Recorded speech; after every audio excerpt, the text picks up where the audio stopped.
What's up everyone, welcome to this video. In this video I will show you how to unlink Google Assistant from power button on Redmi Note 13R. So first of all, open settings. Now in settings, scroll down and click on additional settings. Now in additional settings, click on gesture shortcuts, and here click on launch Google Assistant.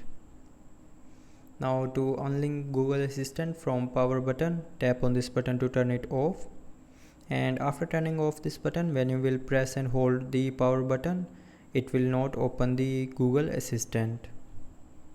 So that's how you can unlink Google Assistant from power button in Redmi Note 13R. So I hope you liked the video. Thanks for watching.